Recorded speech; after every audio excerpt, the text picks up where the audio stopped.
안녕하세요, 여러분.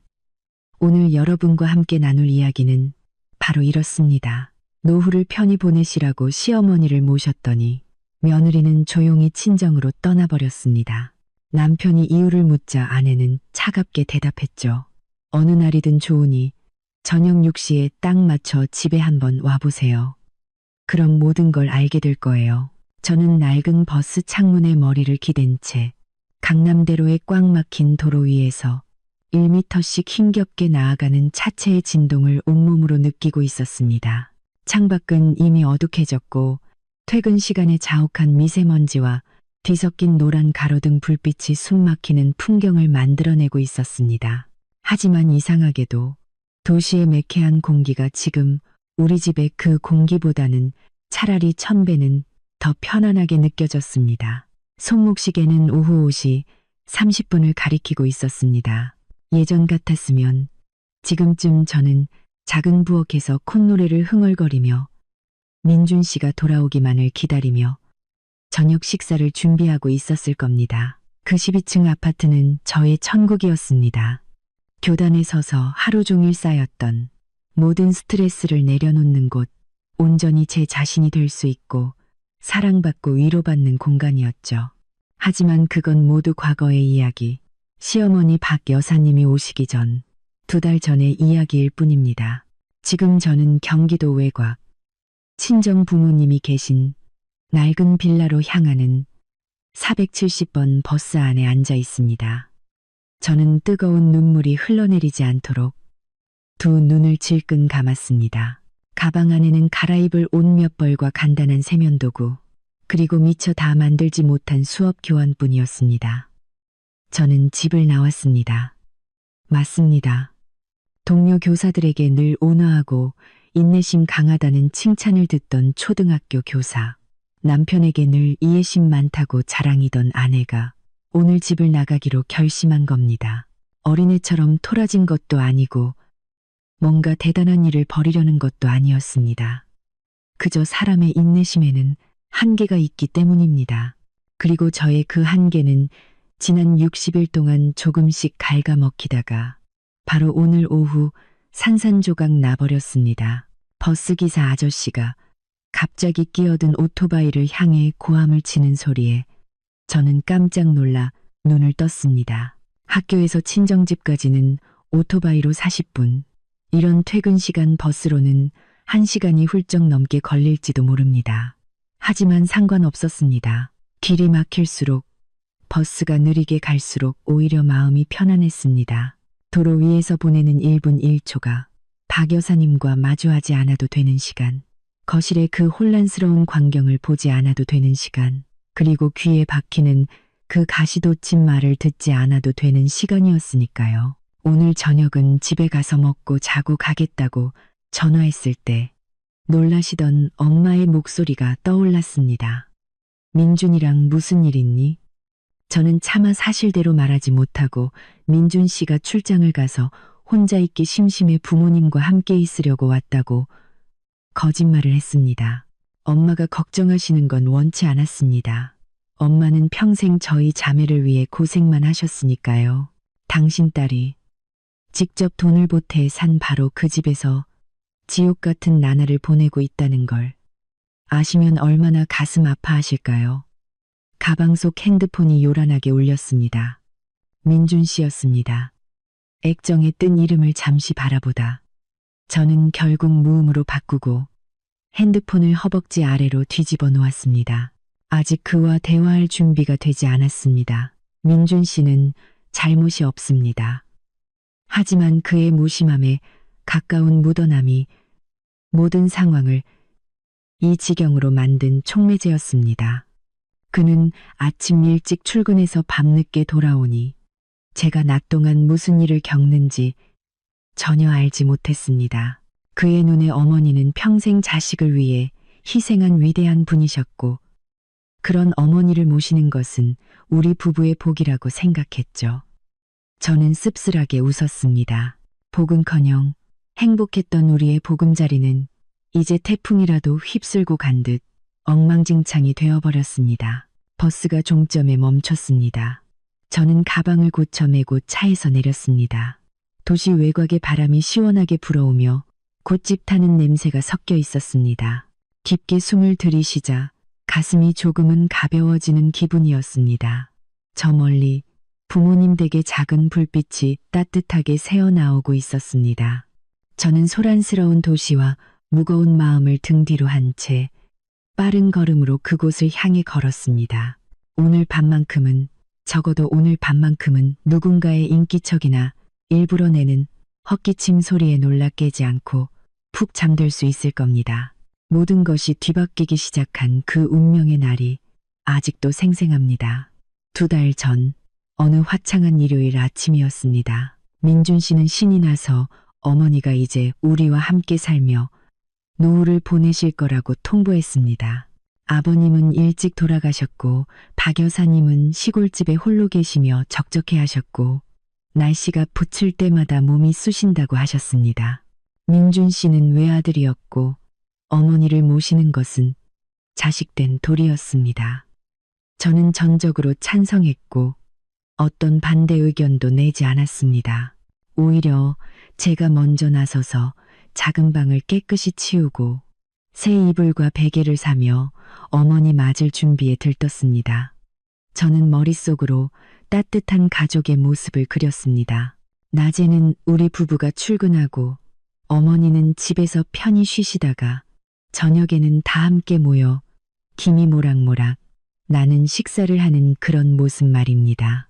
저는 진심으로 어른을 공경하면 어른도 저를 예뻐해 주실 거라 단순하게 생각했습니다. 하지만 그건 제 착각이었습니다. 박 여사님은 고속버스를 타고 오신 게 아니라 동네 아는 사람의 용달차를 통째로 빌려 짐을 싣고 오셨습니다.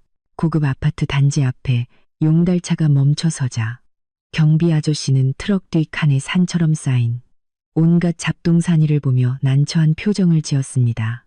낡은 마대자루, 때 묻은 소쿠리, 빛바랜 보자기, 심지어는 이가 빠지고 낡은 장아찌용 항아리까지 있었습니다.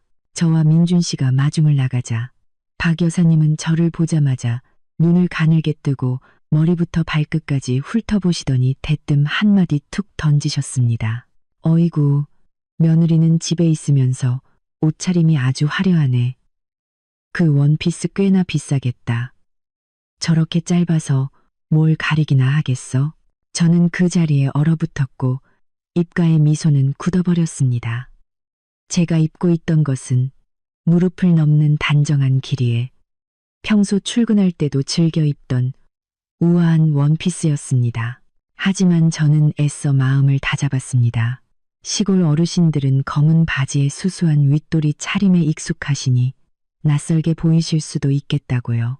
저는 공손하게 고개를 숙였습니다. 어머니 오셨어요. 오시는 길 힘드셨죠? 박 여사님은 제게 대답도 없이 짐을 나르는 기사 아저씨들에게 소리쳤습니다. 조심해서들 옮겨요. 안에 다 귀한 것들이니까. 그릇 하나라도 깨지면 물어내야 할 줄 알아요.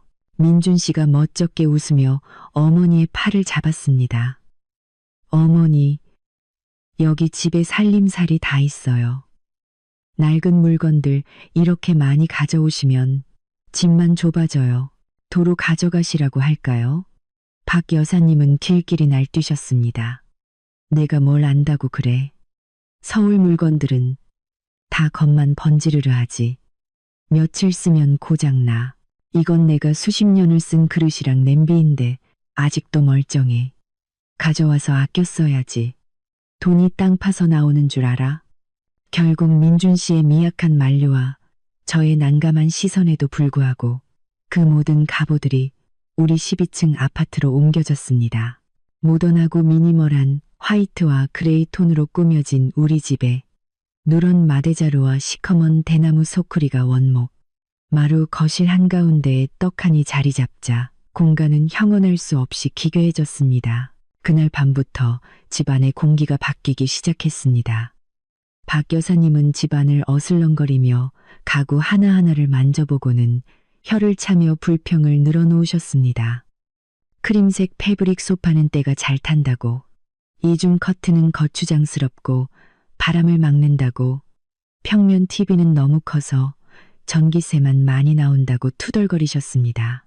민준 씨는 여전히 어머니가 아직 적응이 안 되셔서 그래 라며 해맑게 웃었지만 저는 여자의 직감으로 마음속에 스며드는 불안감을 느끼기 시작했습니다. 저를 보는 어머니의 눈빛에는 자식을 보는 따뜻함이 없었습니다. 마치 교도관이 새로 들어온 수감자를 뜯어보는 듯한 날카로운 감시와 경계심이 가득했습니다. 그날 밤 민준 씨 옆에 누워 저는 잠을 이룰 수 없었습니다. 남편의 고른 숨소리가 오히려 저를 더 불안하게 만들었습니다. 저는 조용히 한숨을 쉬며 모든 게 괜찮아질 거라고, 조금만 더 참고 어머니 비위를 맞춰드리면 될 거라고 스스로를 다독였습니다. 하지만 저의 인내가 앞으로 닥쳐올 악몽의 서막에 불과하다는 것을 그때는 미처 알지 못했습니다. 박 여사님이 발을 들인 순간부터 이 집은 더 이상 우리 부부의 보금자리가 아니었습니다. 그건 그녀가 자신의 독단적인 방식대로 새로운 질서를 세우는 그녀만의 영토가 되어가고 있었고, 순종적인 며느리인 저는 가장 먼저 개조되어야 할 대상이었습니다. 시어머니가 오시고 첫 출근을 하던 날, 제 마음은 기대 반, 걱정 반이었습니다. 학교에 있는 내내 마음이 불안해서 틈틈이 핸드폰을 들여다보며 집에 무슨 일이 없나 확인했습니다. 4시 30분의 수업을 마치자마자 저는 서둘러 집으로 향했습니다. 오는 길에 시장에 들러 민준 씨가 좋아하는 생선조림을 해드려 시어머니의 환심을 사야겠다고 생각하며 싱싱한 갈치 한 마리와 물을 샀습니다.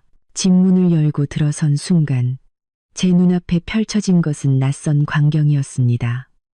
거실은 텅 비어 있었지만 부엌 쪽에서 달그락거리는 소리가 들려왔습니다.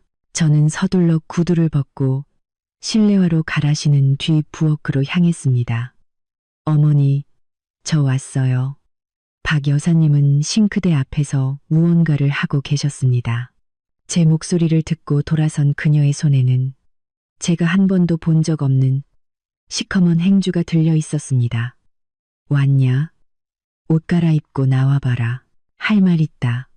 그 목소리에는 저를 반기는 기색이라고는 조금도 없었습니다. 저는 네, 라고 대답하고 방으로 들어가 편한 옷으로 갈아입었습니다. 다시 부엌으로 나왔을 때 저는 그 자리에 얼어붙고 말았습니다. 제가 아끼던 투명한 강화유리 찬장, 2달치 월급을 꼬박 모아 장만한 순백의 고급 도자기 그릇 세트가 있던 그곳이 텅 비어 있었습니다. 그 자리에는 알록달록한 플라스틱 그릇들, 이가 빠진 멜라민 접시, 그리고 시골에서 가져오신 곰팡이가 쓴 듯한 굵은 나무젓가락이 대신 채워져 있었습니다. 저는 제 눈을 의심하며 더듬거렸습니다. 어머니, 제 그릇들 다 어디 갔어요? 박 여사님은 태연하게 손을 앞치마에 닦으며 부엌 구석에 놓인 커다란 박스를 턱으로 가리켰습니다. 창고에 다 넣어놨다. 그게 그릇이냐? 제사상에 올리는 것처럼 허옇고 종이장처럼 얇아서 손대면 독하고 깨지겠더라. 이 집에 돈이 썩어나서 그딴 걸 자꾸 사들여? 저는 얼굴에 피가 쏠리는 것을 느꼈습니다. 그 그릇 세트는 제 자부심이었고 설거지할 때마다 애지중지 다루던 물건이었습니다. 그것은 단순한 식기가 아니라 제가 추구하는 삶의 방식이자 미적 감각이었습니다. 어머니, 그건 고급 도자기라서 열에도 강하고 쉽게 안 깨져요. 비싸게 주고 산 거란 말이에요. 제 말이 채 끝나기도 전에 박 여사님은 손을 내저으며 말을 잘랐습니다. 비싸긴 뭐가 비싸. 쓸데없는 소리 하고 있네. 밥은 아무 그릇에나 담아 먹으면 되지. 이 플라스틱 그릇은 튼튼하고 가볍고 떨어뜨려도 안 깨지고 색깔도 알록달록해서 보기 좋잖아. 네가 사놓은 건 허여멀기만 해서 보기만 해도 입맛이 뚝 떨어진다. 여자는 살림을 알뜰하게 해야지. 이렇게 돈을 물쓰듯 쓰면 남편 길바닥에 나앉게 하는 거야. 저는 찬장에 놓인 조잡한 색깔의 플라스틱 그릇들을 보았습니다. 마치 저희 집 모던한 부엌이 아니라 값싼 동네 분식집에 서 있는 기분이었습니다. 이런 플라스틱 그릇은 오래 쓰면 기름때가 끼고 흠집이 나고 뜨거운 음식을 담으면 환경 호르몬이 나올 수도 있었습니다. 상식이 있는 사람으로서 매일 이것을 사용하는 것을 받아들일 수 없었습니다. 어머니, 아끼시는 마음은 알겠지만 플라스틱 그릇에 뜨거운 음식을 담는 건 건강에 좋지 않아요. 그냥 도자기 그릇을 쓸게요. 제가 조심해서 안 깨뜨릴게요. 저는 최대한 부드럽게 설명하려 애썼습니다. 하지만 박 여사님은 저를 노려보며 목소리를 높였습니다. 뭐, 이제 나를 가르치려고 들어? 내가 저 플라스틱 그릇, 쇠그릇으로 민준이 수십 년을 키웠는데 저렇게 컸어. 어디 아픈 데 하나 없잖아. 네가 나이가 몇인데 글자 몇 개 더 배웠다고 시어미한테 대들어? 내가 결정했어. 이제부터 이 그릇 쓰는 거야. 싫으면 굶든가. 말을 마친 박 여사님은 거실로 나가 TV를 켜고 드라마를 보기 시작했습니다. 부엌에는 저 혼자 덩그러니 남겨졌습니다. 저는 비닐봉지 속 싱싱한 갈치를 보고 다시 찬장에 알록달록한 그릇들을 보았습니다. 갑자기 목이 턱 막히는 기분이었습니다. 소리치고 싶었고 창고로 달려가 제 그릇들을 전부 꺼내고 싶었지만 이성이 저를 막았습니다. 이제 겨우 첫날인데 제가 강하게 나가면 민준 씨가 곤란해지고 시어머니와의 관계는 시작부터 틀어질 게 뻔했습니다. 저는 입술을 깨물고 분노를 사겼습니다. 그래, 일단은 맞춰드리자. 그날 저녁 식사는 어색한 분위기 속에서 진행되었습니다. 늦게 퇴근한 민준 씨는 생선조림이 맛있다며 칭찬했지만 자신이 낡은 연두색 플라스틱 그릇을 들고 있다는 사실은 전혀 알아채지 못했습니다. 그는 아무렇지 않게 밥을 먹었고 저는 밥이 넘어가지 않았습니다. 이가 빠진 멜라민 접시에 담긴 반찬들을 보며 제 마음은 찢어지는 듯했습니다. 제 자랑이었던 세련된 부엌은 박 여사님이 지배권을 장악한 첫날 공식적으로 사망 선고를 받았습니다. 그리고 저는 이것이 불공평한 전쟁의 시작에 불과하다는 것을 직감했습니다. 플라스틱 그릇의 충격 이후 저는 정신을 바짝 차려야겠다고 다짐했습니다. 하지만 제가 24시간 내내 집에 붙어 물건을 감시할 수는 없는 노릇이었습니다. 저는 출근을 해야 했고 교사로서의 책임을 다해야 했습니다.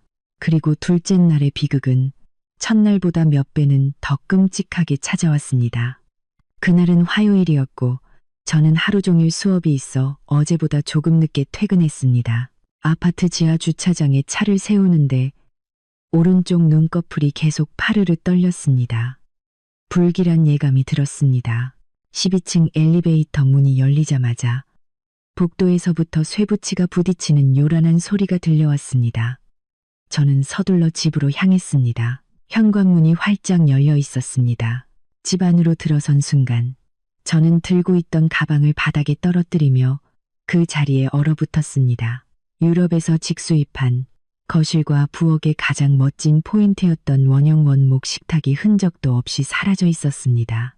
대신 그 자리에는 시골 잔치집이나 동네 호프집에서나 볼 법한 길쭉한 스테인리스 접이식 테이블이 떡하니 놓여 있었습니다. 차갑게 번쩍이는 상판, 앙상한 다리, 그리고 그 주위를 둘러싼 6개의 스테인리스 의자.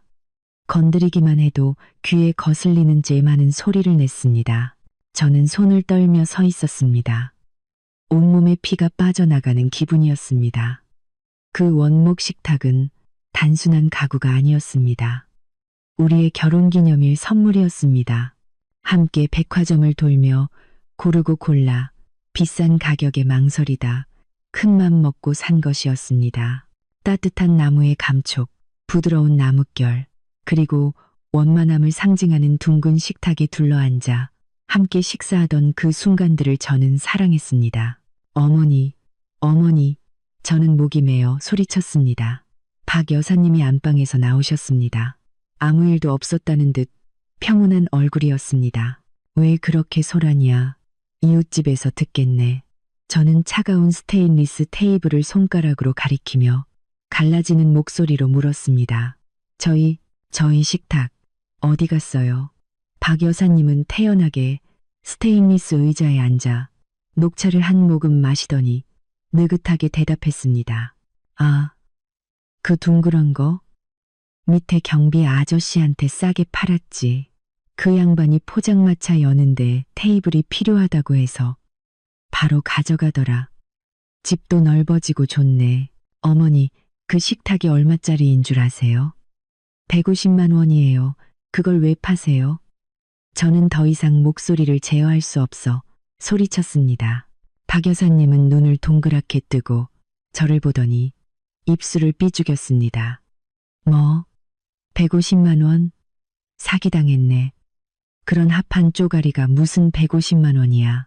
집은 좁아 터졌는데 그 둥그런 게 길은 다 막고 물만 묻어도 얼룩지고 곰팡이 쓸까봐 조마조마하고 내가 2만 원 받고 속 시원하게 팔아버렸어. 그것도 꽤 잘 받은 거야. 2만 원? 150만 원짜리를 2만 원에 세상이 빙빙 도는 것 같았습니다. 그녀는 우리의 추억과 노동의 대가를 단돈 2만 원에 팔아버린 것이었습니다. 어머니, 어떻게 저희한테 한마디 상의도 없이 그러실 수 있어요? 저희 물건이잖아요. 저는 억울해서 울음을 터뜨렸습니다. 제가 우는 것을 보자 박 여사님은 얼굴을 굳히더니 찻잔을 탁 소리가 나게 내려놓았습니다. 내가 지금 우는 거야? 내가 집안을 깨끗하고 넓게 만들어줬는데 도리어 나를 탓해? 이 테이블은 아래층 5층 아저씨가 국밥집 정리하면서 5만 원에 싸게 준 거야. 튼튼하고 깨끗하고 쓱 닦으면 그만이고 잔치상 차려도 부서질 걱정 없고 이제 집이 얼마나 넓어 보이냐. 저는 아늑했던 거실 한가운데에 놓인 관처럼 차가운 스테인리스 테이블을 보았습니다. 너무나도 낯설고 흉물스러워서 눈이 아플 지경이었습니다. 집 전체의 조화가 완전히 깨져버렸습니다. 저는 넓어진 게 아니라 추위를 느꼈습니다. 그 스테인리스 테이블에서 뿜어져 나오는 냉기가 제 뼛속까지 파고드는 것 같았습니다. 저는 이런 거 싫어요. 제 식탁 돌려주세요. 저는 흐느꼈습니다. 박 여사님은 벌떡 일어나 제 얼굴에 손가락질을 했습니다. 야, 너 정말 대단하다. 썩은 나무 판때기 하나 때문에 시어미한테 대들어? 내가 다 이 집을 위해서, 우리 민준이를 위해서 한 일이야. 내가 뭔데 기어올라? 그게 그렇게 아까우면 내가 가서 찾아와. 저는 바닥에 주저앉아 소리 없이 울었습니다. 무력감이 저를 덮쳤습니다. 고물상을 찾아 달려갈 수도 시어머니를 내쫓을 수도 없었습니다. 저는 며느리였고 배운 사람이었고 버릇없이 굴어서는 안 됐습니다. 현모양처라는 보이지 않는 밧줄이 제 손발을 묶고 이 부조리함을 견뎌내라고 강요했습니다. 그날 밤 민준 씨가 퇴근해 새 테이블을 보고는 깜짝 놀라 가방을 떨어뜨렸습니다. 웬 테이블이 거실에 떡하니 있어? 박 여사님이 얼른 달려나와 슬픈 표정을 지었습니다. 아들, 그 나무 식탁 다리가 금이 갔더라. 나중에 우리 손주라도 다칠까봐 무서워서 내가 치워버렸어. 튼튼한 걸로 임시로 하나 샀다. 민준 씨는 인상을 썼지만 물건이 고장났다는 어머니의 말을 듣고는 어쩔 수 없다는 듯 몇 마디 투덜거리다 말았습니다. 에이, 그냥 둬. 엄마가 좋다는데 뭐 어떤 테이블이면 어때? 없어진 건 나중에 새로 사면 되지. 속상해하지 마. 엄마도 늙으셔서 그래. 우리가 좀 맞춰드려야 집안이 조용하지. 민준 씨의 말은 제 상처에 소금을 뿌리는 것 같았습니다. 그는 이해하지 못했습니다. 전혀. 이건 단순히 식탁의 문제가 아니었습니다. 이건 존중의 문제였습니다. 그의 어머니는 단 1원도 보태지 않은 이 집에서 우리의 사생활을 난폭하게 침범하고 모든 것을 마음대로 결정하고 있었습니다. 그리고 제가 믿었던 남편은 아내의 감정을 무시한 채 그저 평화를 유지하는 쪽을 택했습니다. 저는 차가운 스테인리스 테이블에 앉아 저녁을 먹었습니다. 플라스틱 그릇과 쇠젓가락이 상판에 부딪히며 쨍하는 소리를 냈습니다. 이틀 연속으로 제 공간을 공격당한 후 저는 심각한 스트레스에 시달렸습니다. 더 이상 집에 오고 싶지 않았고 시어머니가 만들어내는 기괴한 변화들을 보고 싶지 않았습니다. 하지만 저는 여전히 돌아와야 했습니다. 아직은 집을 나설 용기가 없었으니까요. 셋째 날, 몹시 무더운 날이었습니다. 수업을 마치고 나니 온몸이 지치고 입맛도 없었습니다. 그런데 갑자기 시원한 콩국수가 미치도록 먹고 싶었습니다. 고소하고 시원한 국물 맛을 상상하니 입에 침이 고였습니다. 퇴근길에 단골 식당에 들러 콩국수 한 그릇을 포장하고 후식으로 먹을 두리안 한 팩도 샀습니다. 오늘 밤 민준 씨는 회식이라 늦고 시어머니는 5시 반이면 저녁을 드시니 나 혼자만의 맛있는 저녁을 즐길 수 있겠지. 저는 기분 좋게 생각했습니다. 집에 도착하자마자 저는 냄새가 새지 않도록 콩국수와 두리안을 비닐봉지로 3겹이나 꽁꽁 싸서 냉장고 맨 아래 칸에 넣어두었습니다. 깨끗하게 씻고 나와서 먹을 생각이었습니다. 샤워를 마치고 상쾌한 기분으로 부엌으로 나왔습니다. 배에서 꼬르륵 소리가 났습니다. 냉장고 문을 열었습니다. 텅 비어 있었습니다. 제가 방금 넣어둔 소중한 음식 2팩이 있던 맨 아래 칸이 깨끗했습니다. 저는 눈을 비비고 다시 확인했습니다. 없었습니다. 다른 칸을 다 뒤져봐도 없었습니다. 복도로 나가보니 제 콩국수가 담긴 봉지가 재활용 쓰레기 수거함 문고리에 대롱대롱 매달려 있었습니다. 국물이 새어나와 시큼한 냄새를 풍기고 있었습니다. 박 여사님이 말씀하셨습니다. 냄새나서 거기다 걸어놨다. 집 안에 두니 역해서 못 참겠더라. 피가 머리로 솟구쳤습니다. 두통이 지끈거렸습니다. 그건 제 저녁 식사였고 힘든 하루를 보낸 저에게 주는 작은 위안이었습니다. 왜 그걸 버리신 걸까요? 어머니, 저는 소리쳤습니다. 이번에는 참지 않았습니다. 거실에서 TV를 보던 박 여사님은 제 고함에 놀라 허둥지둥 달려오셨습니다. 왜 그래? 뭐가 문제야? 저는 손가락으로 쓰레기통을 가리키며 분노로 떨리는 목소리로 말했습니다. 왜 제 음식을 버리셨어요? 제가 방금 사온 건데 먹지도 못했단 말이에요. 박 여사님은 힐끗 보더니 입술을 길게 삐죽였습니다. 아, 그 시큼한 냄새 나는 거. 나는 네가 쓰레기를 가져온 줄 알았지. 냉장고 문을 여는데 그 퀴퀴한 냄새가 코를 찔러서 토할 뻔했다. 음식은 향기롭고 깨끗해야지. 누가 그런 역한 걸 먹어. 버리길 잘했지. 거기 놔두면 다른 음식에 냄새 배서 누가 먹겠어. 저는 할 말을 잃었고 눈물이 핑 돌았습니다. 어머니, 그건 콩국수랑 두리안이에요. 제 별미고 제가 제일 좋아하는 음식이라고요. 비닐로 3겹이나 쌌는데 어떻게 냄새가 나요? 어머니가 안 드시면 제가 먹으면 되잖아요. 왜 마음대로 버리세요?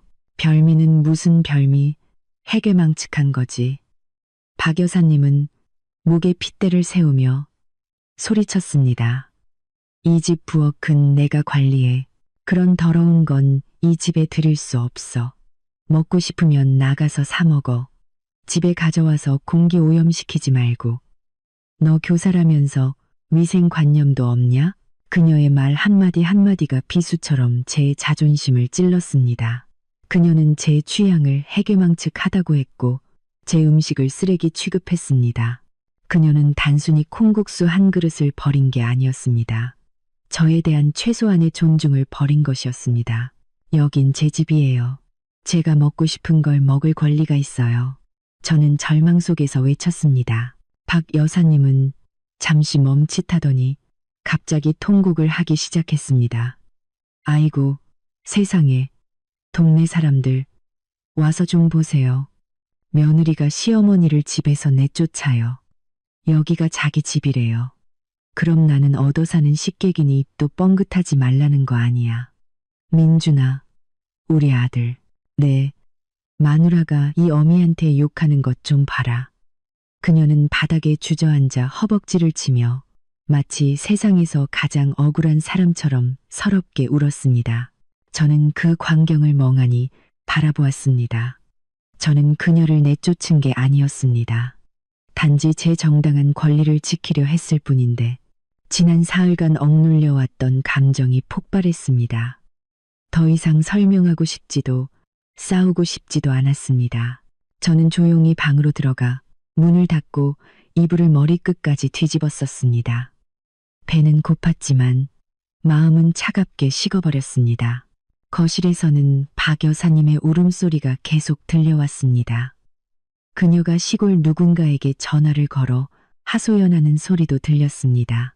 저는 귀를 막았고 눈물이 베개를 적셨습니다. 저는 깨달았습니다. 제 인내는 아무 의미가 없다는 것을. 박 여사님처럼 독단적이고 완고한 시어머니에게는 참으면 참을수록 더 기어오를 뿐이라는 것을.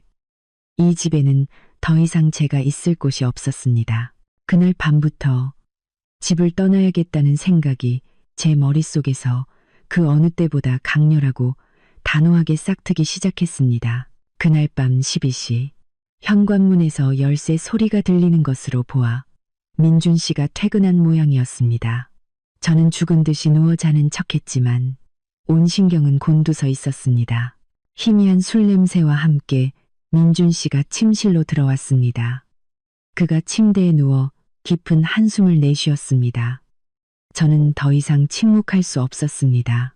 지금의 침묵은 제가 겪고 있는 부당함에 대한 동조나 마찬가지였습니다. 저는 몸을 돌려 남편의 어깨에 조용히 손을 얹었습니다. 아직 안 잤어요? 민준 씨가 술 기운이 섞인 목소리로 물었습니다. 당신 기다렸어요. 할 얘기가 있어요. 제 목소리는 진지했지만 최대한 침착함을 유지하려 애썼습니다. 민준 씨는 피곤한 얼굴로 눈을 비볐습니다.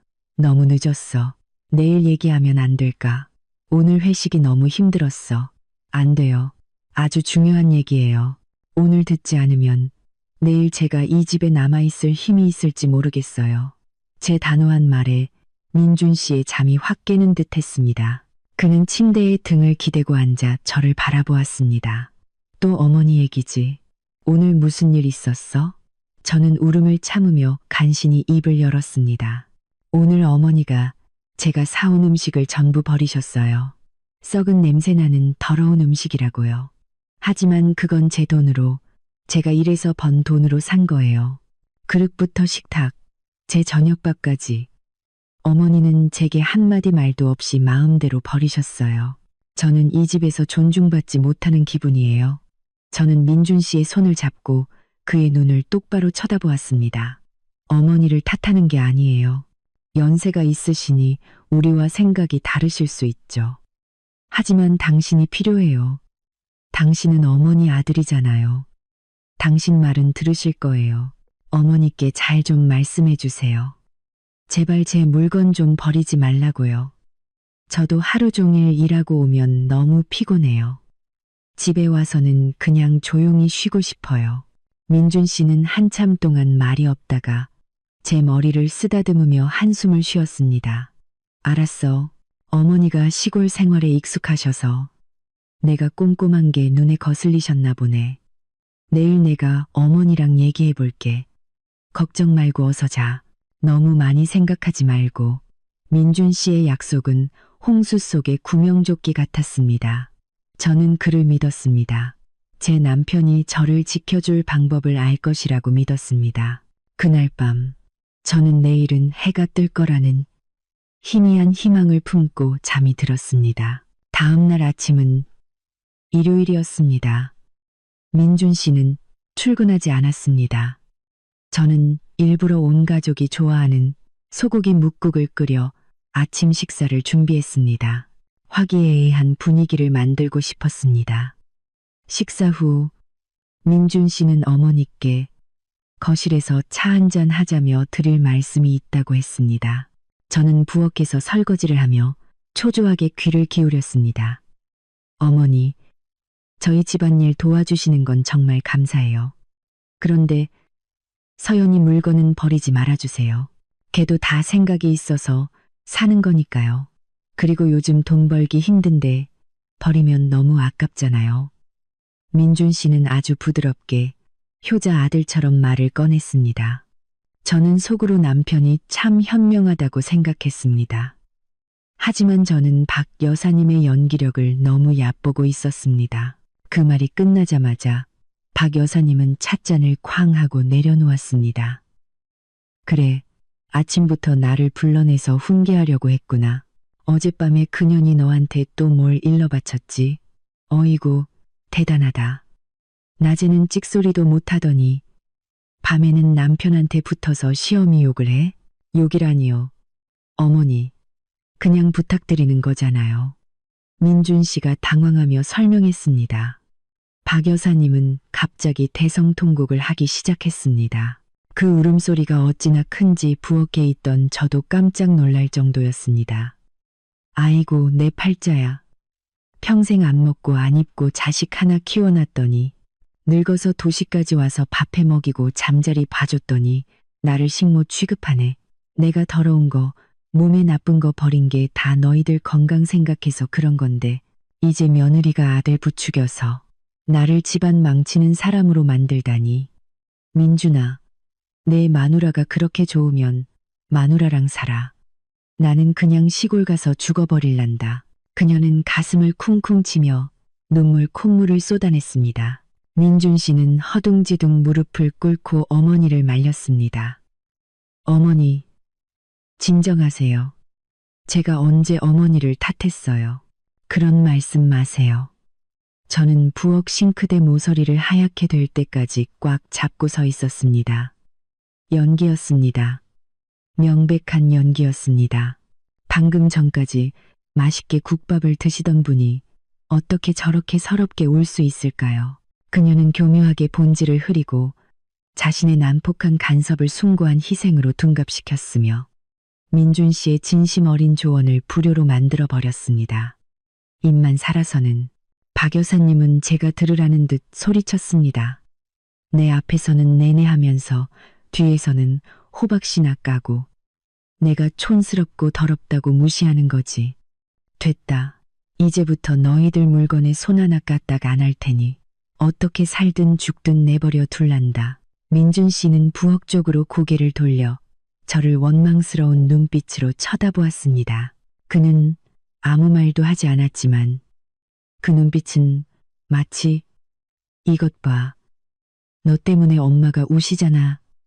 라고 말하는 것 같았습니다. 저는 그 자리에 얼어붙었습니다. 어젯밤에 피어났던 희망이 무참히 짓밟혔습니다. 저는 깨달았습니다. 제가 졌다는 것을. 저는 시어머니의 노련함과 계산적인 연기 앞에 패배했습니다. 그녀는 제 생활 공간뿐만 아니라 제 남편의 신뢰까지 빼앗아가고 있었습니다. 그 눈물의 쇼가 끝난 후 박 여사님은 전략을 바꿨습니다. 그녀는 선언한 대로 아무 것에도 손을 대지 않았습니다. 밥도 청소도 하지 않았습니다. 하지만 가만히 있지는 않았습니다. 그녀는 더 잔혹한 냉전을 시작했습니다. 아침에는 늦잠을 자고 나가서 아침을 사 먹고는 점심때가 되어서야 돌아왔습니다. 벗어놓은 옷은 소파 위에 아무렇게나 던져두었고 음료수 병과 과자 봉지는 바닥에 굴러다녔습니다. 제 원목마루에는 끈적한 얼룩이 생기기 시작했습니다. 싱크대에는 그녀가 먹고 그대로 던져놓은 그릇들이 쌓여갔습니다. 저는 퇴근 후 지친 몸을 이끌고 그녀가 남겨놓은 전쟁터를 치워야 했습니다.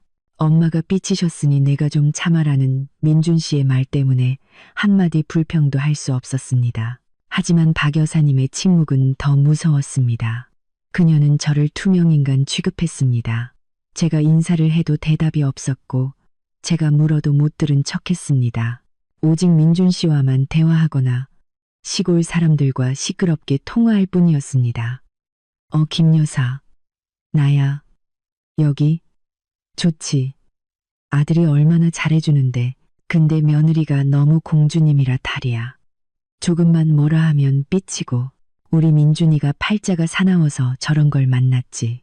그녀는 일부러 스피커폰으로 크게 통화했고 그날 조된 모욕적인 말들이 매일 제 정신을 고문했습니다. 그리고 그 정신적인 테러는 더 끔찍한 단계로 넘어갔습니다. 그녀가 우리 집을 경로당으로 만들기 시작한 것입니다. 청소도 요리도 하지 않게 된 박 여사님은 시간이 남아 돌았습니다. 그녀는 근처 아파트 단지에서 가사도우미를 하거나 손주를 봐주는 동양 친구들을 사귀기 시작했습니다. 그리고 그들을 집으로 초대했습니다. 어느 날 퇴근해 보니 우리 집 현관문 앞에 떼에 전 슬리퍼 대여섯 켤레가 널브러져 있었습니다. 집 안에서는 요란한 웃음소리와 박수소리가 들려왔습니다. 집으로 들어선 순간 혼란스러운 광경이 제 눈에 들어왔습니다. 박 여사님과 4~5명의 다른 아주머니들이 거실 한가운데 놓인 스테인리스 테이블에 둘러앉아 있었습니다. 그제야 저는 그 테이블의 용도를 알게 되었습니다. 테이블 위에는 온갖 종류의 견과류, 과자, 음료수 병이 널려 있었고 바닥에는 해바라기 씨 껍질이 가득했습니다. 어머, 박 여사 며느리 왔네. 인물은 훤하네. 화려한 꽃무늬 옷을 입은 뚱뚱한 아주머니가 말했습니다. 박 여사님은 입꼬리를 올렸습니다. 훤하긴요. 얼굴값 하느라 인사성도 없어요. 집에 손님이 왔는데 인사도 안 하고 얼굴은 잔뜩 부어서는 저는 할 말을 잃었습니다. 이제 막 들어와 입도 떼기 전에 공격을 당한 것입니다. 저는 작게 안녕하세요라고 인사하고는 방으로 들어가겠다고 했습니다. 등 뒤에서 수군거리는 소리가 들렸습니다. 교사라더니 사람 무시하네. 요즘 며느리들이 다 그렇지 뭐. 우리 때랑은 달라. 박 여사가 너무 순해서 며느리가 머리 꼭대기에 올라앉았네. 저는 방문을 닫았지만 밖의 소음은 여전히 생생하게 들려왔습니다. 그들은 마치 시장에서 싸우는 것처럼 큰 소리로 자식 얘기, 돈 얘기, 온갖 세상사를 떠들었습니다. 저는 문틈으로 거실을 엿보았습니다. 갈라지고 흙먼지가 묻은 그들의 맨발이 제가 매일 정성껏 닦던 원목 마루를 아무렇지 않게 짓밟고 있었습니다. 어떤 아주머니는 소파에 다리를 올리고 수박을 먹으며 수박물이 뚝뚝 소파 위로 떨어지는 것도 아랑곳하지 않았습니다. 조용하고 깨끗했던 제 집은 이제 난장판이 된 시장과 다름없었고 집주인인 저는 죄인처럼 침실에 숨어 있어야 했습니다. 그 모임은 아주머니들로 끝나지 않았습니다. 며칠 후 박 여사님의 모임에는 남편들이나 동양 경비 아저씨들까지 합세했습니다. 금요일 오후였습니다. 집에 돌아오는데 엘리베이터에서 내리자마자 코를 찌르는 역한 냄새가 났습니다. 담배 냄새였습니다. 집에 들어서는 순간 저는 기침을 터뜨렸습니다. 자욱한 담배 연기. 할아버지 몇 분이 베란다에서 뻑뻑 담배를 피우고 계셨습니다. 박 여사님과 친구분들은 해바라기 씨를 까먹고 있었고 껍질은 온 사방에 널려 마루 틈새까지 채우고 있었습니다. 제 우아한 크림색 커튼은 담배 연기에 누렇게 변해 있었습니다. 공기는 숨쉬기 힘들 정도로 답답했습니다. 에어컨은 18도로 설정되어 있었지만 환기시킨다며 베란다 문을 활짝 열어놓아 냉방기는 굉음을 내며 돌아가고 있었습니다. 어머니 집에서 담배는 좀. 여긴 아파트라 환기도 잘 안 되잖아요. 저는 더 이상 참지 못하고 불평했습니다. 시끄럽게 웃고 떠들던 박 여사님이 갑자기 돌변했습니다. 참나, 손님들이 오셔서 기분 좋게 담배 한 대 피우시는 게 뭐 어때서 그래. 환풍기 틀면 금방 빠져. 친구들 앞에서 내체면 깎지 마. 이가 누런 손님 한 분이 허어 웃었습니다. 새댁말이 맞아요. 박 여사, 우리가 베란다 나가서 피울게. 나가긴 뭘 나가요. 내 아들 집인데 내 맘대로 하지. 그냥 앉아서 피워요. 냄새 맡기 싫은 사람은 딴 데가 있으면 되지. 박 여사님은 손님들 앞에서 위세를 부리듯 소리쳤습니다. 저는 그녀를 보고 바닥과 테이블 위에 흩어진 해바라기 씨 껍질과 담뱃재를 보았습니다. 완전한 무력감을 느꼈습니다. 저는 조용히 문 쪽으로 돌아서서 가방을 들고 그대로 집을 나섰습니다. 어디가? 밥 안 하고?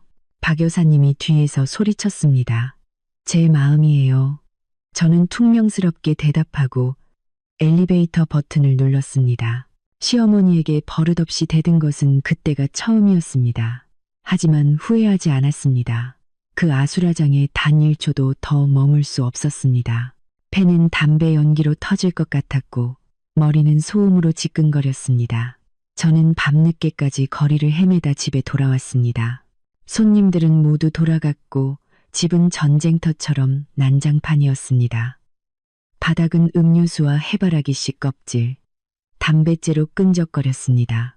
박 여사님은 그 혼돈을 제게 남겨두고 잠자리에 든 후였습니다. 저는 쓰레기 더미 한가운데 주저앉았습니다. 더 이상 울 힘도 없었습니다. 저는 깨달았습니다. 이 집에서 계속 버티다가는 제가 저 자신을 죽이게 될 것이라는 것을, 떠나야겠다는 결심이 제 머릿속에서 무르익었습니다. 제 평화를 되찾기 위해 이곳에서 멀리 떠나야 했습니다. 사람들은 교사가 고귀한 직업이라고들 합니다. 길에서는 존경을 받고 학생들은 깍듯이 인사합니다. 하지만 누가 알까요? 그 단정한 옷차림 뒤에 집문이 닫히는 순간 저는 제 보금자리에서 무력한 한 여자에 불과했다는 것을. 그 후 며칠은 저에게 지옥과도 같았습니다. 학교에서의 스트레스와 집에서의 정신적 고문이 더해져 저는 완전히 지쳐버렸습니다. 시험 기간이라 산더미 같은 시험지를 채점해야 했고 공개 수업을 위한 교환도 작성해야 했습니다. 저에게는 조용한 집중의 공간이 절실했습니다. 하지만 그것은 이제 사치가 되어버렸습니다. 매일 퇴근하면 저는 거실의 시끄러운 무리와 마주해야 했습니다. 요란한 웃음소리, 스테인리스 테이블 위로 화투패가 착하고 부딪히는 소리, 귀를 찢을 듯 크게 틀어놓은 뽕짝 음악 소리가 저를 고문했습니다. 저는 대충 인사를 하고 침실로 도망치듯 들어갔습니다. 문을 닫고 귀에 솜을 틀어막아도 소용없었습니다. 소음은 문틈을 비집고 들어와 제 뇌를 파고들었습니다. 저는 책상에 앉아 글씨가 빽빽한 교환을 바라보았지만 도무지 집중할 수가 없었습니다. 머릿속은 빙빙 돌고 글자들이 춤을 추었습니다. 저는 책상에 머리를 박고 울었고 눈물이 소매를 적셨습니다. 창가에 앉아 따뜻한 차를 마시며 책에 몰두할 수 있었던 평화로운 지난 날들이 그리웠습니다. 이제 이 집은 난장판이 된 시장과 다름없었고 저는 외로운 이방인이었습니다. 어느 날은 시험지를 채점하고 있는데 방문을 쿵쿵 두드리는 소리가 들렸습니다. 문을 열자 술에 취해 얼굴이 벌개진 박 여사님이 서 있었습니다. 서연아, 이리 나와봐. 저기 김 사장님이 네가 예쁘다고 총각이었으면 당장 며느리 삼았을 거라고 아쉬워하시네. 이리 와서 어른들한테 술 한 잔 따라드려. 저는 역한 술 냄새에 얼굴을 찌푸렸습니다. 어머니, 저 지금 채점해야 해요. 내일 학교에 성적 제출해야 해서요. 죄송해요. 박 여사님은 입술을 삐죽였습니다. 무슨 장관 납셨네. 교사가 뭐 대수라고. 안 나오면 어른들 무시하는 거야. 저는 단호하게 문을 닫았습니다. 밖에서 그녀의 요란한 웃음소리가 들려왔습니다. 보셨죠? 요즘 것들이 이래요. 글자 좀 배웠다고 시골 사람은 우습게 알아요. 저는 문의 등을 기댄 채 바닥으로 미끄러져 내렸습니다. 숨이 막히고 출구가 없는 기분이었습니다. 소리치고 모든 것을 부숴버리고 싶었지만 교사라는 이성이 저를 억눌렀습니다. 저는 제 자신을 잃을 수 없었고 온화하고 모범적인 서연 선생님의 이미지를 무너뜨릴 수 없었습니다. 속은 하루하루 부서져 내리고 있었지만 그 헛된 명예를 지켜야만 했습니다. 사람의 인내심에는 한계가 있고 저는 억수같이 비가 쏟아지던 어느 날 오후 그 한계에 도달했습니다. 그날 저는 감기에 걸려 머리가 깨질 듯 아프고 몸에서는 열이 났습니다. 조퇴를 하고 조금이라도 쉬고 싶다는 희망으로 집에 돌아왔습니다. 하지만 집에 도착하자마자 마주한 것은 익숙한 광경이었습니다. 화투판이 한창 벌어지고 있었습니다. 담배 연기, 음식 냄새, 땀 냄새가 뒤섞여 구역질이 나는 끔찍한 냄새를 만들어냈습니다. 저는 아무 말 없이 침실로 직행해 캐리어에 옷을 담기 시작했습니다. 단 1초도 더 이곳에 머물 수 없었습니다. 이대로 가다가는 미쳐버리거나 정말 큰 병에 걸릴 것 같았습니다. 친정 엄마에게 전화를 걸어 학교에서 며칠간 연수를 가는데 친정집에서 가는 게 편할 것 같다고 거짓말을 했습니다. 엄마는 곧이곧대로 믿으셨습니다. 피곤하지 않냐며 닭죽을 끓여주시겠다고 했습니다. 엄마의 걱정스러운 목소리를 듣자 저는 울음을 터뜨렸습니다. 저는 캐리어를 끌고 방을 나와 거실을 가로질렀습니다. 돈을 세는데 정신이 팔려있던 박 여사님은 제가 캐리어를 끄는 것을 보고 고개를 들었습니다. 어디가? 또 남자 만나러 가냐? 그녀의 악독한 말은 넘치는 물잔의 마지막 한 방울이었습니다. 저는 돌아서서 그녀의 눈을 똑바로 쳐다보며 차가운 목소리로 말했습니다. 친정에 가요. 어머니는 친구분들이랑 편하게 노세요. 이제 이 집은 어머니 집이니까요. 말을 마치고 저는 캐리어를 끌고 그대로 현관으로 향했습니다. 뒤도 돌아보지 않았습니다. 등 뒤에서 그녀가 욕하는 소리가 들렸습니다. 가버려, 이 버르장머리 없는 것. 갈 테면 다신 돌아오지 마. 저는 엘리베이터 버튼을 누르며 눈물을 훔쳤습니다. 저는 버릇없는 사람이 아니었습니다. 그저 제 자신을 위해 살 길을 찾는 한 인간일 뿐이었습니다. 저는 며느리가 집을 나갔다는 오명을 감수하기로 했습니다. 출퇴근길이 더 멀고 힘들더라도 제 마음의 평화를 되찾을 수만 있다면 괜찮았습니다. 친정집에 도착했을 때는 이미 깜깜한 밤이었습니다.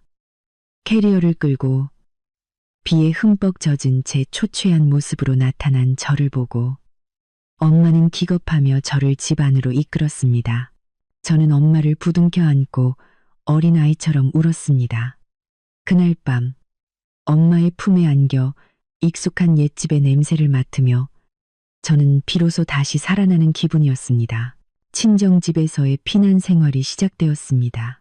저는 매일 새벽 5시에 일어나 버스를 타거나 차를 몰아 거의 1시간을 달려 학교에 갔습니다. 오후에는 이웃들의 수군거림을 무시하며 묵묵히 집으로 돌아왔습니다. 민준 씨는 제가 떠난 첫날 밤 제가 집에 없는 것을 보고 전화를 걸었습니다. 저는 친정 엄마가 넘어져서 밤에 간호가 필요해 하룻밤 자고 간다고 거짓말을 했습니다. 그는 회사 프로젝트 때문에 지쳐 있었기에 더 캐묻지 않고 제 말을 믿었습니다. 그는 늘 밤 11시, 12시가 되어서야 집에 돌아왔고 그때는 박 여사님의 화투판도 끝나고 대충 현장이 정리된 후였습니다. 그는 조용한 집에 돌아와 어머니가 주무시는 것을 보고 모든 것이 평온하다고 착각했습니다. 며칠 동안 제가 집에 없자 그가 전화했을 때 저는 엄마가 아직 편찮으셔서 며칠 더 있어야 할 것 같아 라고 둘러댔습니다. 그는 그 말도 믿고 제게 엄마 약이라도 사드리라고 당부했습니다. 그의 무심함에 화가 나면서도 한편으로는 안쓰러웠습니다. 그는 제 목소리의 이상함을 전혀 눈치채지 못했고 저의 며칠이 일주일 그리고 한 달로 길어지는 이유를 궁금해하지 않았습니다. 어느 날 그는 전화해서 투덜거렸습니다. 요즘 내가 없으니까 집이 왜 이렇게 지저분하지? 엄마는 늙으셔서 청소를 깨끗하게 못하시나 봐. 어떻게든 시간 내서 빨리 집에 와서 청소 좀 하고 엄마 밥도 좀 챙겨드려. 나 퇴근하고 오면 배고픈데 먹을 게 없어서 맨날 라면만 먹잖아. 그 말을 듣자 기가 막혔습니다. 그는 오직 자신의 필요만 생각했고 그저 밥 해주고 시중 들어줄 사람을 원할 뿐이었습니다. 제가 머나먼 길을 오가며 정신적인 고통 속에서 얼마나 힘들어하는지는 전혀 몰랐습니다. 나 바빠. 엄마가 아직 다 안 나으셔서 못 가. 당신이 알아서 밖에서 사 먹거나 어머니께 해달라고 해. 저는 차갑게 대답하고 전화를 끊었습니다. 저는 민준 씨가 나쁜 사람은 아니지만 너무나 무심하고 우유부단하다는 것을 알았습니다. 그는 늘 남자는 큰일을 하고 집안일은 여자의 몫이라고 생각했습니다. 그는 단 한 번도 제 입장에서 제가 겪는 억울함을 이해하려 하지 않았습니다. 그의 그런 무심함이 박 여사님의 횡포를 부추겼고 우리의 결혼 생활을 벼랑 끝으로 내몰았습니다. 제가 집을 나간 지 한 달째 되던 날 민준 씨는 짜증이 나기 시작했습니다. 냉장고는 텅 비었고 더러운 옷은 산더미처럼 쌓여 있었습니다. 박 여사님은 드럼 세탁기를 쓸 줄 모르거나 혹은 쓰기 싫어했습니다.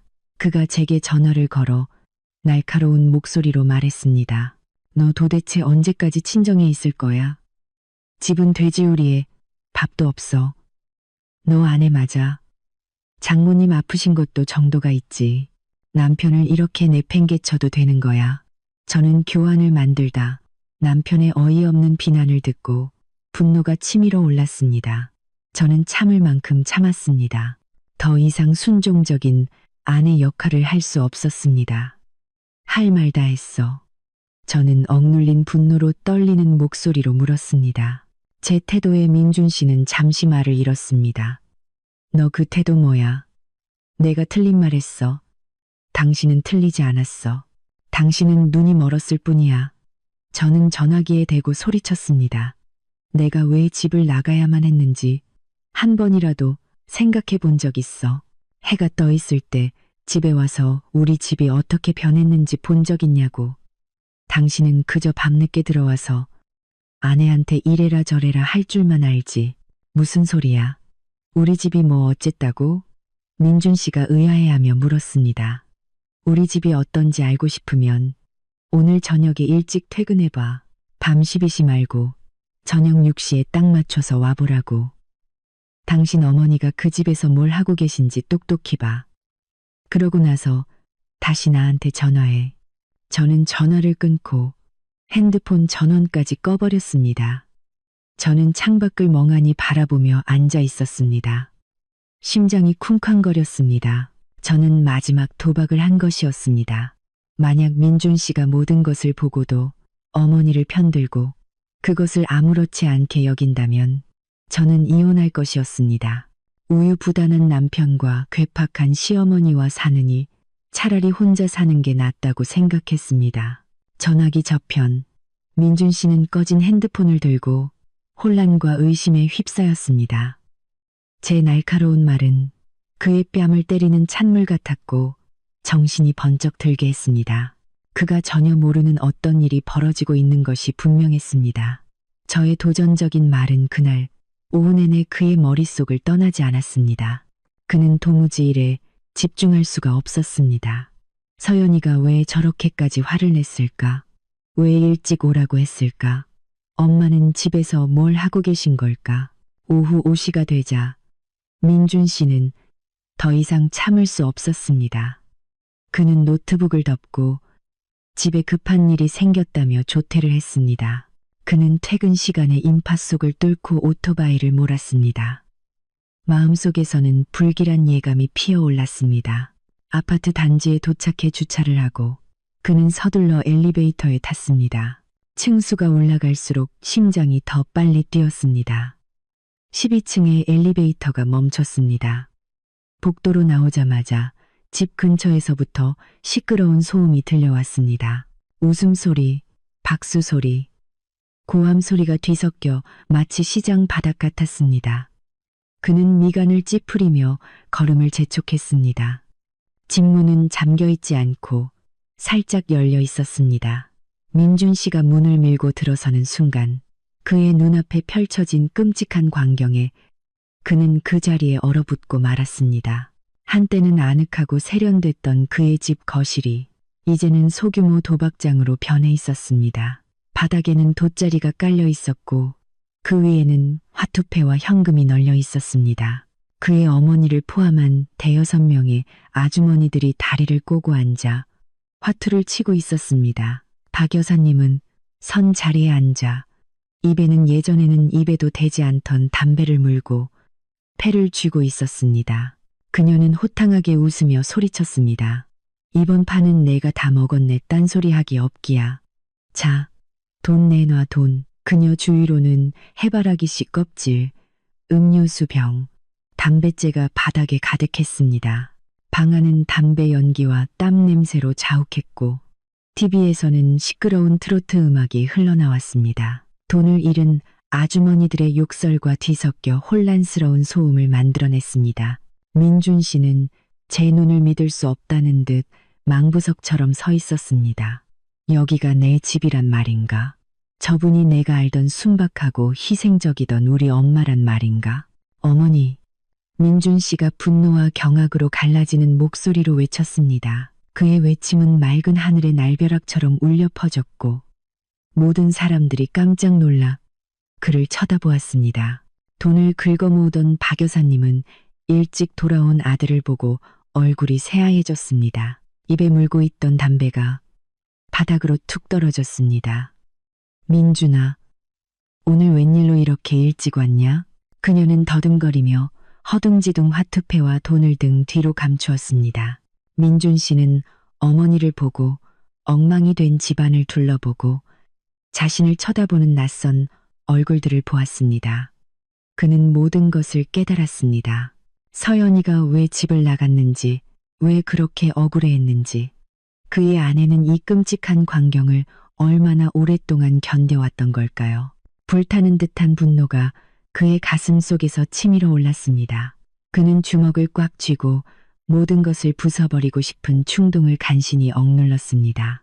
그 순간 그의 마음속에 있던 모범적인 어머니의 모습은 완전히 무너졌습니다. 그 자리에는 깊은 실망감과 그의 아내에 대한 지독한 미안함만이 남았습니다.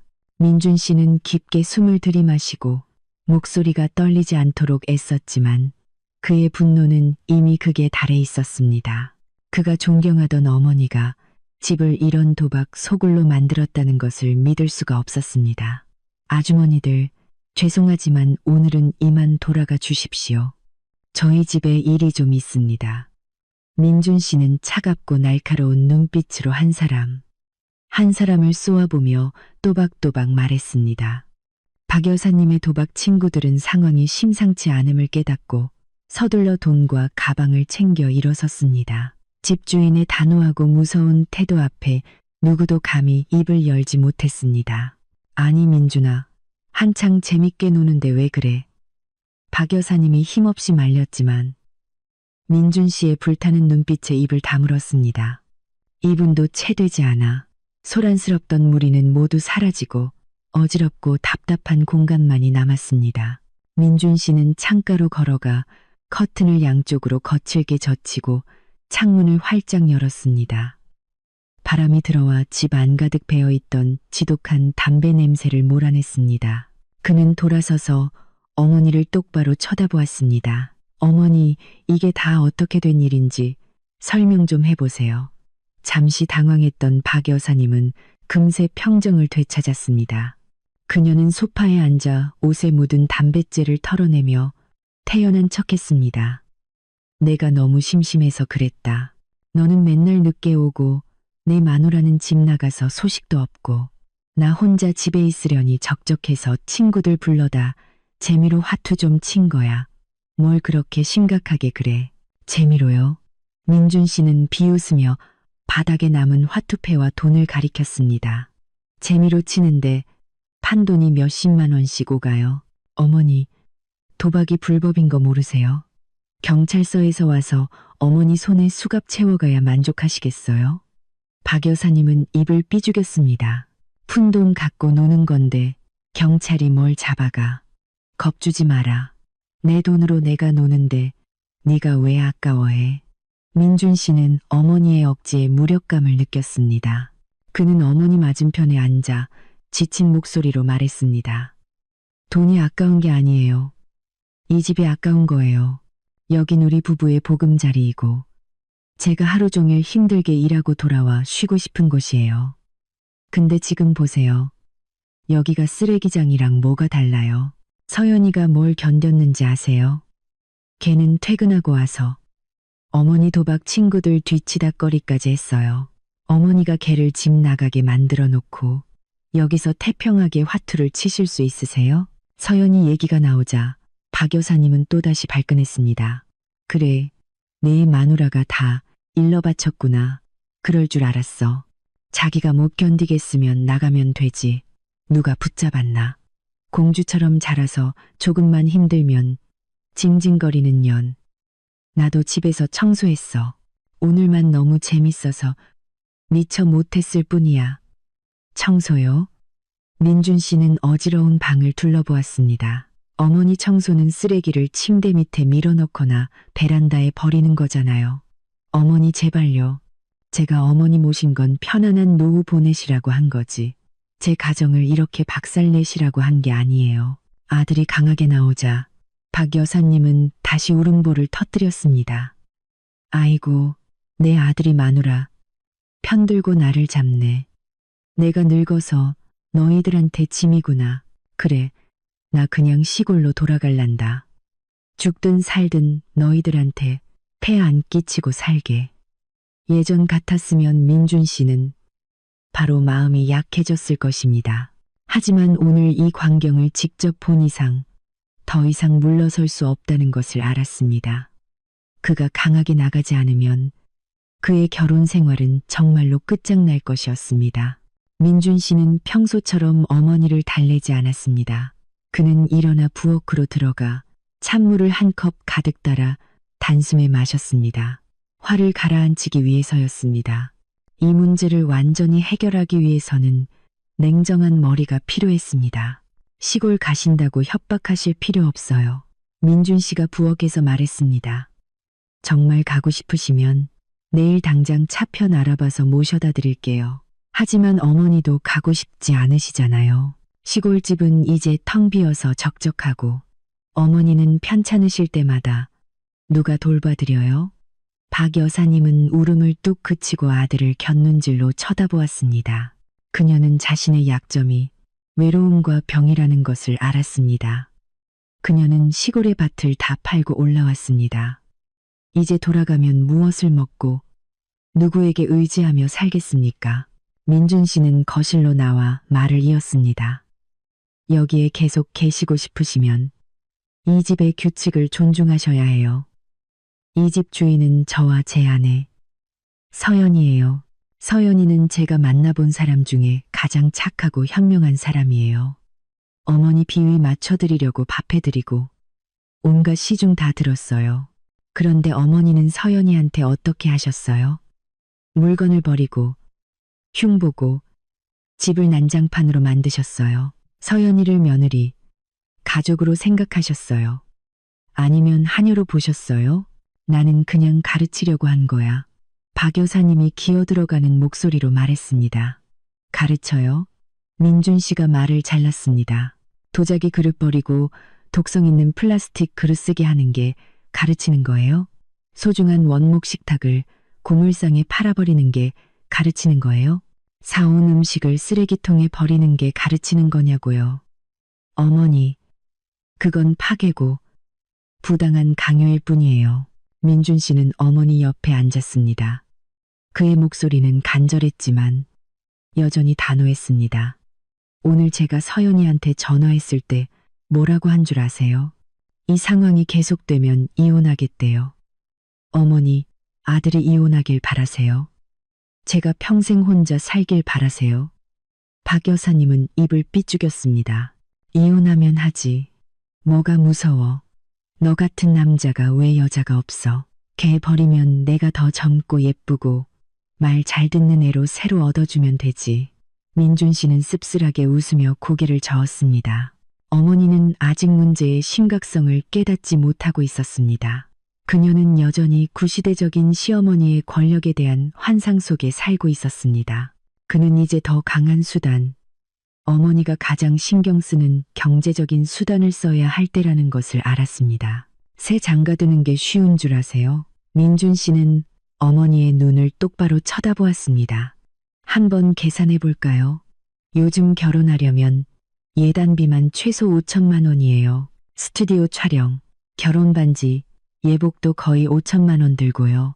하객들 식대랑 예식장 대관료는 못해도 2억은 들어요. 거기다 신혼집 살림 새로 장만하고 신혼여행까지 대충 계산해도 5억은 필요해요. 민준 씨는 5억이라는 숫자가 박 여사님의 머리에 각인되도록 잠시 말을 멈췄습니다. 어머니의 눈이 계속 깜빡이는 것이 보였습니다. 우리 집에 지금 5억이 어디 있어요? 제 저축은 이 집 사느라 다 썼고 지금도 저랑 서연이가 매달 1,000만 원 넘게 은행 대출 갚고 있어요. 만약 서연이랑 이혼하면 재산을 절반 나눠줘야 해요. 즉, 이 집을 팔아서 절반을 줘야 한다는 뜻이에요. 그럼 어머니랑 저는 길바닥에 나앉는 거예요. 박 여사님은 입을 떡 벌리고 얼굴이 새파랗게 질렸습니다. 그녀는 재산 분할이나 대출 같은 것은 한 번도 생각해 본 적이 없었습니다. 그저 아들이 이렇게 크고 좋은 집에 사니 부자인 줄로만 알았던 것입니다. 그리고 또 있어요. 민준 씨가 덧붙였습니다. 요즘 여자들 똑똑해요. 성격 까다롭고 도박 좋아하는 시어머니랑 이렇게 좁은 집에 같이 살려고 하는 여자 없어요. 제가 시어머니 때문에 이혼했다는 소문나면 저한테 시집올 여자 아무도 없어요. 어머니, 제가 평생 독신으로 살아서 우리 집안 대가 끊기길 바라세요? 민준 씨의 현실적이고 냉정한 분석은 박 여사님의 심리에 치명타를 날렸습니다. 그녀는 돈 쓰는 것을 무서워했고 집을 잃는 것을 무서워했으며 무엇보다 아들이 장가를 못 가 대가 끊기는 것을 가장 두려워했습니다. 그럼 이제 어떻게 하면 좋으냐? 박 여사님이 떨리는 목소리로 물었습니다. 목소리에서는 기세가 한풀 꺾여 있었습니다. 방법은 하나뿐이에요. 민준 씨가 단호하게 말했습니다. 어머니가 바뀌셔야 해요. 하지만 저는 어머니 성격을 알아요. 쉽게 바뀌지 않으시겠죠. 어머니는 저희 부부의 생활 방식과 맞지 않아요. 서연이는 조용한 환경이 필요하고 저는 휴식이 필요하고 어머니는 친구들과 교류가 필요하시죠. 그래서 제가 결정했어요.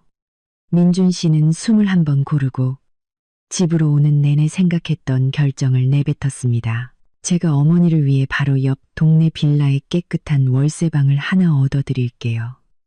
그곳에는 어르신들도 많고 어머니 동양 친구분들도 많이 살아요. 거기서 따로 사시면 자유롭게 생활하시고 친구분들 초대하고 싶을 때 마음대로 하실 수 있어요. 아무도 간섭 안 할 거예요. 생활비는 제가 매달 충분히 드릴 거고요. 저녁에 시간 날 때마다 저랑 서연이가 찾아뵙거나 어머니가 이리로 오셔서 같이 식사하면 되고요. 따로 나가 살라는 말에 박 여사님은 길길이 날뛰었습니다. 내가 날 내쫓아 이 어미를 길바닥으로 내쫓겠다는 거야? 나 안 가. 내 아들이랑 같이 살 거야. 내쫓는 게 아니에요. 우리 세 사람 모두를 위한 최선의 방법을 찾는 거예요. 민준 씨가 어머니의 손을 꽉 잡았습니다.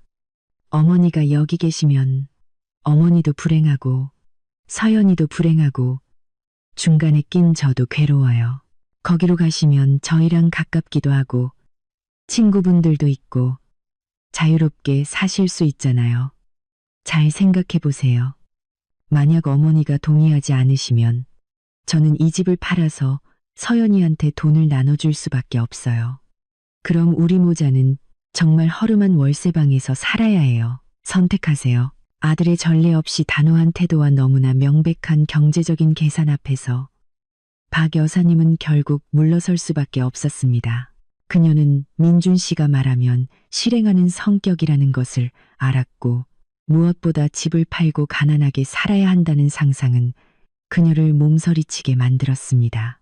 하룻밤을 고민한 끝에 다음날 아침 박 여사님은 마지못해 민준 씨의 제안에 고개를 끄덕였습니다.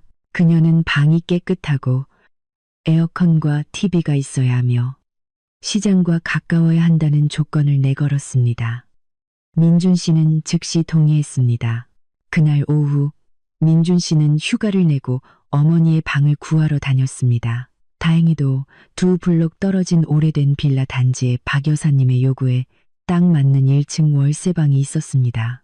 방은 넓고 환했으며 앞에 작은 마당이 있어 이웃들과 차를 마시며 담소를 나누기에도 좋았습니다. 민준 씨는 계약금을 걸고 청소업체를 불러 깨끗하게 청소하고 새 것처럼 도배를 했습니다. 어머니가 드라마를 보실 수 있도록 새 TV도 하나 사드렸습니다. 이틀 후 민준 씨는 용달차를 불러 어머니의 짐을 새 집으로 옮겼습니다. 이번에는 그가 모아둔 온갖 잡동사니를 단호하게 처분했습니다. 낡은 마대자루와 소쿠리들은 그의 설득에 어머니가 포기하고 고물상에 팔았습니다. 그는 꼭 필요한 살림과 옷가지만을 옮겼습니다. 모든 것이 정리되자 박 여사님은 새 방에 앉아 주위를 둘러보았습니다. 처음에는 불만이 가득했지만 이웃 아주머니들이 찾아와 인사를 하고 저녁에 같이 운동하러 가자고 하자 그녀의 얼굴에 화색이 돌기 시작했습니다. 이곳에서 그녀는 주인이었고 누구의 눈치도 간섭도 받을 필요가 없었습니다. 그녀는 민준 씨의 말이 옳았다는 것을 깨달았습니다. 따로 사는 것이 훨씬 더 편안했습니다. 어머니 문제를 해결한 민준 씨는 전문 청소 업체를 집으로 불렀습니다. 그들은 원목 마루를 닦고 커튼을 세탁하고 담배 냄새를 제거하여 아파트 본래의 깨끗하고 향기로운 모습을 되찾아 주었습니다. 차가운 스테인리스 테이블도 즉시 처분했습니다. 대신 그는 서연이가 좋아했던 것과 똑같은 새로운 원목 식탁 세트를 주문했습니다. 그는 서연이가 가장 좋아하는 장미꽃을 한 다발 사서 크리스털 화병에 꽂아 식탁 위에 놓았습니다. 집은 여주인을 맞이할 준비를 마쳤습니다. 토요일 오후 민준 씨는 차를 몰아 친정으로 저를 데리러 왔습니다. 그는 미리 전화하지 않고 저를 놀라게 해주고 싶었다고 했습니다. 민준 씨가 대문 앞에 나타났을 때 저는 마당에서 나무를 다듬고 있었습니다. 그를 보자 제 심장이 쿵 내려앉았습니다. 그는 눈에 띄게 수척해졌고 잠을 못 자 눈 밑이 쪼랬지만 저를 보는 눈빛은 사랑과 미안함으로 가득했습니다. 민준 씨는 차를 세우고 제 부모님 앞으로 걸어가 고개를 숙여 사과했습니다. 아버님, 어머님 죄송합니다. 그동안 제가 서연이를 잘 보살피지 못해서 속상하게 만들어 여기까지 오게 했습니다. 제 잘못을 모두 깨달았습니다. 오늘 서연이를 데리러 왔습니다. 다시는 서연이가 속상한 일 겪지 않도록 약속드립니다. 제 부모님은 사리분별이 밝은 분들이라 사위의 진심 어린 사과에 노여움을 푸셨습니다. 엄마는 젊은 부부가 싸우는 건 당연한 일이지만 잘못을 알고 고치는 게 중요하다고 하셨습니다. 두 사람이 서로 잘 보듬어주며 살라고 하셨습니다. 민준 씨는 제게로 와 떨리는 제 손을 잡았습니다. 집에 가자. 서연아, 집 이제 깨끗해졌어. 담배 연기도 시끄러운 소리도 더는 없어. 어머니는 따로 사실 수 있도록 다 마련해드렸어. 어머니도 만족해 하셨고 이제 우리 집은 온전히 우리 거야. 저는 민준 씨의 눈을 깊이 들여다보았고 그 안에서 진심을 읽을 수 있었습니다. 마음속의 억울함은 눈 녹듯 사라지고 사랑과 감동만이 남았습니다. 저는 그가 이 결정을 내리기까지 얼마나 많은 고민을 했을지 알 수 있었습니다. 그는 저를 우리의 행복을 지키는 것을 선택한 것입니다. 저는 눈물을 머금고 미소 지으며 고개를 끄덕였습니다. 갈게요. 하지만 약속해요. 한 번만 더 약속을 어기면 다신 돌아오지 않을 거예요. 맹세할게. 민준 씨가 손을 들어 맹세하는 신호를 하자 온 가족이 웃음을 터뜨렸습니다. 집으로 돌아오는 길 시원한 바람이 제 머리카락을 날렸습니다. 저는 남편의 허리를 꽉 껴안고 익숙한 온기를 느꼈습니다. 집에 도착해 아파트로 들어서는 순간 저는 모든 것이 예전처럼 돌아온 것을 보고 놀랐습니다.